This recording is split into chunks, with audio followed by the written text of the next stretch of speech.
नमस्कार। More the India news के महिला शक्ति विशेष में आपका स्वागत है। और आज हम आपको मिलवा रहे हैं एक शख्सियत से, कोरिया जिले के सोनत विकास खंड में बिहान कार्यक्रम की पीआरपी दीपिका पटेल जी से। इन्होंने इस कार्यक्रम को लेकर के आज इनका बहुत बड़ा एक टीम है और 3000 महिलाएं इनसे लाभान्वित हुई हैं। इन्होंने बहुत संघर्ष किया और आज संघर्ष के बाद इस मुकाम पे पहुंची हैं। आइए जानते हैं उनसे संघर्ष की कहानी दीपिका पटेल जी से। नमस्कार, हमारा कार्यक्रम महिला शक्ति विशेष में आपका मोर द इंडिया न्यूज स्वागत करता है। आज इस कार्यक्रम में हमारी महिला शक्ति में हम मिलवाते हैं जनपद पंचायत सोनहत में पीआरपी बिहान योजना की दीपिका पटेल जी से। 21 अप्रैल 1993 को जन्मी दीपिका ग्राम पंचायत रेवती, जनपद पंचायत प्रतापपुर, जिला सरगुजा की है, जिनकी शिक्षा ग्रेजुएशन है। इनके पिता किसान थे और सिलाई के कार्य करते थे। इनके एक भाई और 2 बहन थे। दीपिका सबसे बड़ी थी। इनका ब्याह 6 मई 2011 में जिला बलरामपुर विकासखंड वाड्रफनगर में हुआ। इनकी 3 बेटियां हैं। सन 2013 में ग्राम में गठन हेतु टीम आई थी। इन्होंने इसमें शामिल होकर कार्य किया। प्रशिक्षण उपरांत मास्टर ट्रेनर बने, जो 2017 तक चला। 23 मई 2017 को सोनहत में पीआरपी के पद को ज्वाइन किया। ये फिल्म अभिनेत्री माधुरी दीक्षित को पसंद करती है और शौकिया तौर पर उनका डांस भी करती हैं। ये जगजीत सिंह के गजल सुनना पसंद करती है। इन्हें कई महत्वपूर्ण सम्मान से सम्मानित किया गया है। इनसे मिलने पर हमें पता चला कि जीवन की वास्तविक संघर्ष क्या होती है। तो आइए इनसे बात करते हैं हमारे संपादक राजकुमार केशरवानी जी के साथ। मोर द इंडिया न्यूज इनके जज्बे और इनके संघर्ष को। मैडम, आप इस कार्यक्रम में आके आपको कैसा महसूस हो रहा है? इस कार्यक्रम में आके मेरे को बहुत अच्छा महसूस हो रहा है और मैं थैंक यू बोलना चाहूँगी मोर द इंडिया न्यूज को कि यहाँ पे इस चैनल के माध्यम से हम महिलाओं को अपनी बातों को रखने का मौका मिल रहा है। उसके लिए बहुत बहुत धन्यवाद। जी मैम, आप सरगुजा संभाग से आती हैं और मैम आपका बचपन जो था वो कैसा था? नटखट था या कैसा था, बताइए। जी, मेरा जो बचपन था, मेरा गांव प्रतापपुर ब्लॉक के ग्राम पंचायत रेवती में मेरा घर है, जहाँ मेरा बचपन बीता है। बचपन में मैं बहुत नटखट थी, बहुत शैतानियाँ करती थी। बचपन में जब घर के किसी के बगल के घर में अगर कोई पपीता फला हुआ है, बिही फला हुआ है, तो पहले मैं मांगती थी एक बार जाके उनसे। अगर उन्होंने मना कर दिया तो हम बच्चों की एक टीम थी जिससे हम लोग क्या करते थे, पहले जाके उसको तोड़ लेते थे, फिर खा लेते थे, फिर बाद में जाके उनको हम बताते थे कि आपकी बिही हमने तोड़ ली है, खा भी ली है। तो बाद में जाके हम बता देते थे उनको। और कुछ बचपन की बातें, मम्मी पापा के साथ कोई ऐसी बातें? हाँ, एक बचपन की मेरी छोटी सी घटना है। मेरे बड़े पापा थे तो उन्होंने खेत में चना लगाया हुआ था। तो चना मैं जाके मांगी बड़े पापा से कि मेरे को चना चाहिए है खाने के लिए खर्चा। तो उन्होंने बोला कि अभी नहीं हुआ है बेटा, अभी बाद में लेके जाना 2-4 दिन के बाद। तो मैं बोली ठीक है। फिर शाम को हम लोग 6-7 लड़कियों का हम लोग का टीम था। हम लोग घर से निकले और उनका चना पूरा खेत से लेके आके बैठ के खाए और मस्त उनके घर के सामने लेच के जो रख दिए। और जब सुबह हुआ तो मेरे बड़े पापा चिल्लाते हुए मेरा नाम लेके कहाँ है करके पापा के पास आके शिकायत कर दिए। तो बचपन में पहली बार मेरे को उस दिन पिटाई पड़ा था पापा के हाथ से। अब जो है बचपन की कड़ियाँ आपने बताई। अब मैं जानना चाहता हूँ कि आपके संघर्ष की कहानी, जो आप जब शुरुआत की, आपने सोचा कि मुझे जो है सेवा करनी है, लोगों की, महिलाओं के साथ जुड़ करके, समूह के साथ जुड़ के काम करना है और आज इस मुकाम तक आप पहुंची हैं, तो उस बीच जो भी संघर्ष की बातें हैं वो मैं आपसे जानना चाहता हूँ। सर, पहले तो मैं ये बताना चाहूँगी कि मेरा जो बचपन से लेकर आज तक का जिंदगी है वो बहुत ही संघर्षमय है। मैं 12th तक पढ़ाई करने के बाद मेरा शादी कर दिए सन 2011 में। पढ़ने के लिए भी मेरे को घर से पैदल 14 किलोमीटर दूर जाना पड़ता था, क्योंकि हमारे गांव में सिर्फ 8वीं कक्षा तक ही स्कूल था।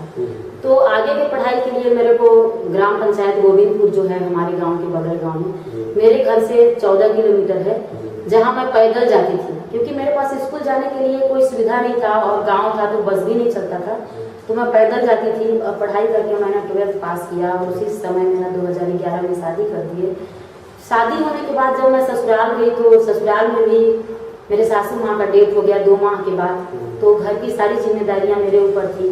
तो इस वजह से मैं कॉलेज तो कर रही थी लेकिन सप्लीमेंट्री आ गई, फिर उसके बाद पेपर भी नहीं दे पाई। मेरे सासू माँ की डेथ होने के बाद घर का स्थिति थोड़ा खराब हो गया और मैंने अपना पढ़ाई वहीं पर रोक दिया।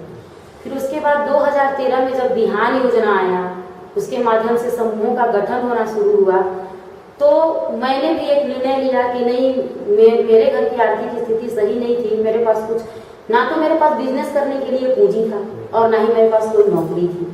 तो मेरे घर में सभी लोग सिलाई करते थे, मेरे ससुर जी, मेरे पति। तो मैंने सोचा कि क्यों ना हम इस काम को आगे बढ़ाएं। आज हमारे पास एक मशीन है, हम एक ही मशीन से सिलाई करते हैं। अगर हम 2-4 मशीनें और रखेंगे तो हमारे पास कुछ लड़कियों को भी हम सिखा सकते हैं जो हमारे पास कला है। तो मैंने समूह में जुड़ के पैसा लिया और उससे मैंने मशीन खरीदा और मैंने लड़कियों को भी सिलाई सिखाना शुरू किया और उसी के माध्यम से, समूह के माध्यम से ही मेरे को आगे बढ़ने का मौका मिला। मैं एमसीपी मास्टर ट्रेनर का काम करती थी, पहले समूहों को लोन दिलाने के लिए काम करती थी। वहाँ पे मैं 2013 से लेके 17 तक मैं वाटाफनगर ब्लॉक में एमसीपी मास्टर ट्रेनर का काम की और उसके बाद हमको ट्रेनिंग के आधार पे हमारा 10 दिन का ट्रेनिंग हुआ। उसके बाद उसमें जो परीक्षा हुआ उसको क्वालिफाई करके मेरा मतलब पीआरपी का नियुक्ति हुआ और सन 2017 23 मई सन 2017 से मैं सोनहत ब्लॉक में पीआरपी के पद पर कार्यरत हूँ और निरंतर कार्य कर रही हूँ। और आपका आगामी जो प्लान है महिलाओं को लेकर के, और क्या क्या करना है आपको और आगे कैसे जाना है, ये थोड़ा सा बताइए। सर, मैं ये चाहती हूँ कि जैसे मैंने अपने जीवन में संघर्ष किया, मेरी 3 बेटियां हैं, उनका पढ़ाई लिखाई हर चीज का खर्च मैं आज बिहान योजना के माध्यम से ही काम करके उठा पा रही हूँ। मैं अपने 3 बेटियों को पढ़ा रही हूँ, अपने घर का खर्च, अपने खुद की पढ़ाई पूरी की है। मैंने ग्रेजुएशन कंप्लीट किया है सोनहत ब्लॉक में आने के बाद। तो मैं ये चाहती हूँ कि हमारी जो महिलाएं हैं वो अपने जीवन में कभी भी ये ना सोचें कि हम कमजोर हैं। आगे वो प्रयास करें, उनको भी सफलता मिलेगा। अच्छा काम करें, मेहनत करें और संघर्ष करते हुए वो आगे बढ़ें। बिहान योजना की जितनी भी महिलाएं हैं, मेरा उनसे ये कहना है कि आप निरंतर प्रयास करते रहिए, आपको सफलता जरूर मिलेगी। महिलाएं अपने आप को कमजोर ना समझें कभी, बस मैं यही कहना चाहूँगी। मैंने तो नटखट क्वेश्चन था, आप कहें तो करता हूँ। जी सर, बिल्कुल। क्या है, मैंने सुना है कि आप बाइक भी चलाती हैं, बाइक चलाती हैं और बाइक से गिर भी गई है कई बार। मैडम, उसके बारे में कुछ बताएंगे? सर, उसका कहानी ऐसा है कि बचपन में जब मेरे को लड़कियों जैसे रहने का शौक नहीं था, मतलब मेरा रहना, बातचीत करना, मेरा हर ढंग लड़कों के जैसा था। तो मेरे को बाइक चलाने का बहुत शौक था और आज भी मैं बाइक ड्राइव करती हूँ। जिस दिन मेरा मन रहता है बाइक चलाने का तो मैं बाइक से ही फील्ड भी चली जाती हूँ। गिर कैसे जाती है मैम? अब क्या है, कभी कभी ऐसा होता है। एक बार गिरी हूँ बाइक से और अभी तो नहीं गिरी हूँ, बहुत दिन पहले गिरी थी। चलिए, अब ये अंतिम क्वेश्चन आपसे।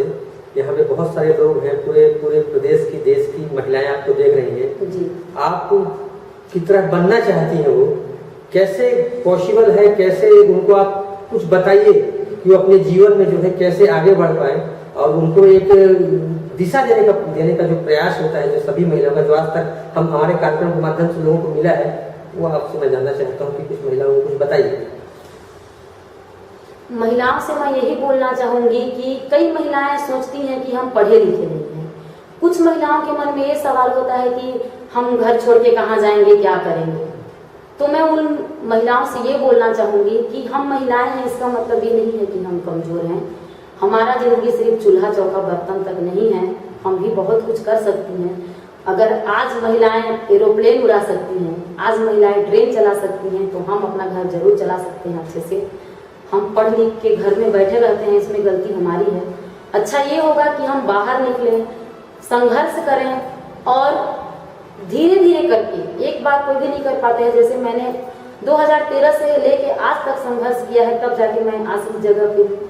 तो मैं बाकी महिलाओं को भी यही बोलना चाहूंगी कि आप लोग भी अच्छे से आगे बढ़िए, काम करिए और निरंतर प्रयास करते रहिए। आप कठिनाइयों को ध्यान मत दीजिए, सिर्फ अपने लक्ष्य को ध्यान दीजिए, तो एक न एक दिन आपको आपका लक्ष्य जरूर हासिल होगा।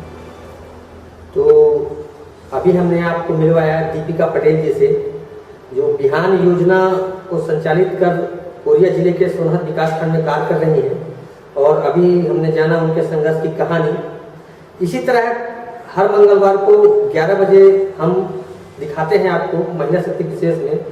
आगामी एपिसोड में फिर दिखाएंगे एक नई महिला शक्ति के साथ। तब तक इजाजत दीजिए मोर द इंडिया न्यूज के महिला शक्ति विशेष में। नमस्कार। यदि आपको लगता है कि आपके बीच है कोई समाज सेवी महिला जिसने समाज, ग्राम या प्रदेश हित में काम कर रही, तो हमसे संपर्क करें और चैनल को सब्सक्राइब, लाइक और कमेंट करें, जिससे कार्यक्रम को और सुंदर बनाया जा सके। अगले कड़ी में हम फिर मिलेंगे एक नई महिला शक्ति के साथ। मोर द इंडिया न्यूज के महिला शक्ति विशेष में नई खबरों के लिए देखते रहिए मोर द इंडिया न्यूज।